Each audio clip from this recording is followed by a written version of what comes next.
ایک ہی کویشچن کیا کہ ایک عورت تھی، اس نے ایک شخص سے نکاح کیا، بیٹا پیدا ہوا، پھر اس نے کسی طرح طلاق وغیرہ لے کر ایک اور شخص سے شادی کی جس سے اس عورت کی بیٹی پیدا ہوئی۔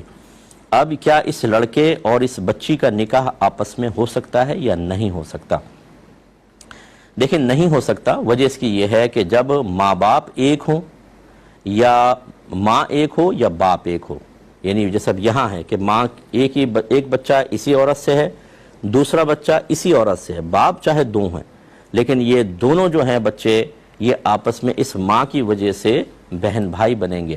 یہ اخیافی بھائی بہن کہلاتے ہیں، یعنی ماں کی طرف سے بھائی بہن، تو لہٰذا ان کا آپس میں رشتہ نہیں ہو سکتا۔ ایسے ہی اللاتی اگر ہوتے، یعنی والد صاحب تھے، انہوں نے ایک عورت سے نکاح کیا، بیٹا پیدا ہوا، بیوی کا انتقال ہوا، دوسری عورت سے نکاح کیا، بیٹی پیدا ہوئی، ان کا آپس میں نہیں ہو سکتا کیونکہ باپ ایک ہے۔ ہاں اگر یہ صورتحال ہوتی، یہ ایک جوڑا ہے، یہ ایک جوڑا ہے، ان کے بیٹا پیدا ہوا، ان کے بیٹی پیدا ہوئی،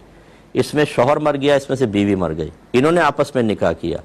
اب آپ دیکھیں یہ جو آپس میں بچے ہیں، اس لڑکے کے ماں باپ علیحدہ، اس لڑکی کے ماں باپ علیحدہ، ان دو بچوں کا نکاح آپس میں ہو سکتا ہے، اور جب ہو سکتا ہے تو اس کا مطلب یہ ہوا کہ یہ آپس میں نامحرم ہیں۔ بہت سارے لوگ ایسے ہوتے ہیں کہ ان کے بچے بڑے بڑے ہوتے ہیں،